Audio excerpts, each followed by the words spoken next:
Hey there! Be honest. How many New Year's resolutions have you actually stuck with past February? Or how many brilliant ideas just never got off the ground? You start with all this energy, full of good intentions, only to find yourself right back at square one a few weeks or months later. Sound familiar? You are definitely not alone. The tough truth is, when it comes to setting and achieving goals, a staggering 92% of people fail. Think about that for a second. 92%. Almost everyone falls short. We constantly hear about the success stories, right?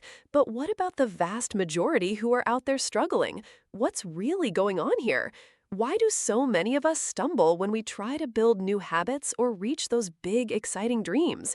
Turns out, it's not about lacking willpower. It's not about not being ambitious enough. The core issue is often a misunderstanding of how our brains actually work when we try to change. And here's the good news. once you know these common pitfalls, you can totally navigate around them. So, what's one of the biggest culprits? Vague goals. Seriously, think about it. I want to be happier, or I want to lose weight. Sound really nice, right? But they give your brain absolutely no concrete path to follow. It's like telling your GPS, go somewhere nice. It just won't work. Your brain needs specific instructions. Without them, you're just wishing, not planning. And wishing doesn't get you very far. Another huge trap? Relying solely on willpower. We often think we can just brute force our way to success. But here's the thing. Willpower is like a battery. It drains. When you're stressed, tired, or just incredibly busy, that battery is empty, and suddenly, all your good intentions go right out the window. Relying on sheer grit alone is a recipe for burnout and, unfortunately, for failure. Then there's the identity gap. This is a big one.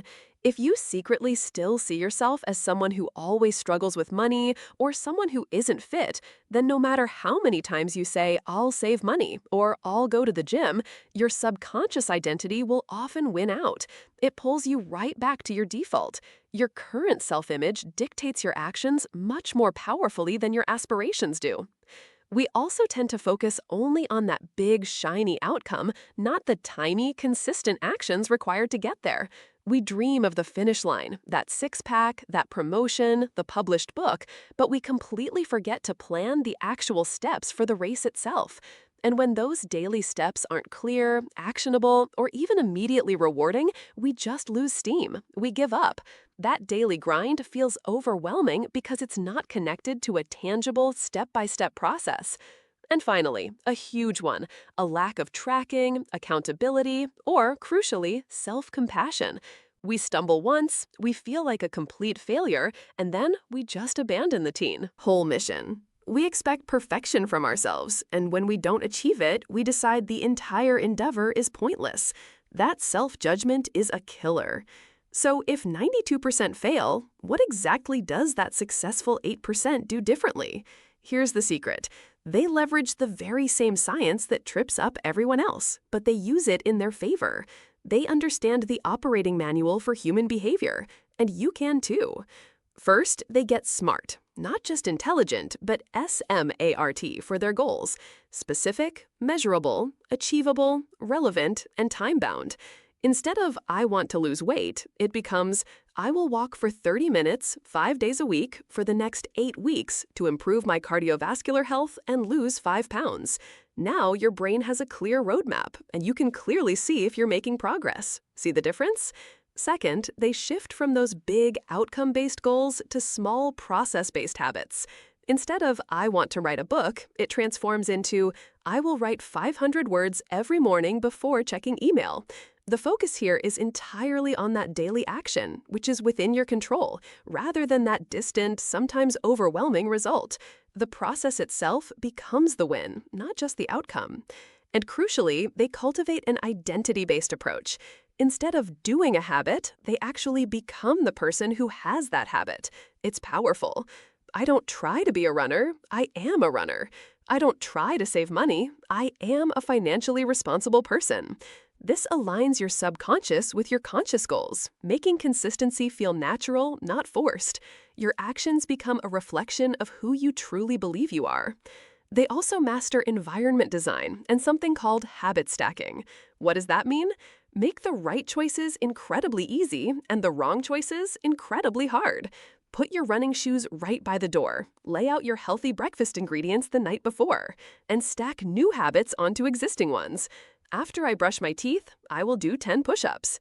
Remove all the friction from your desired behaviors and add friction to the undesired ones. Tracking and accountability, non-negotiable. See your progress, even those tiny wins.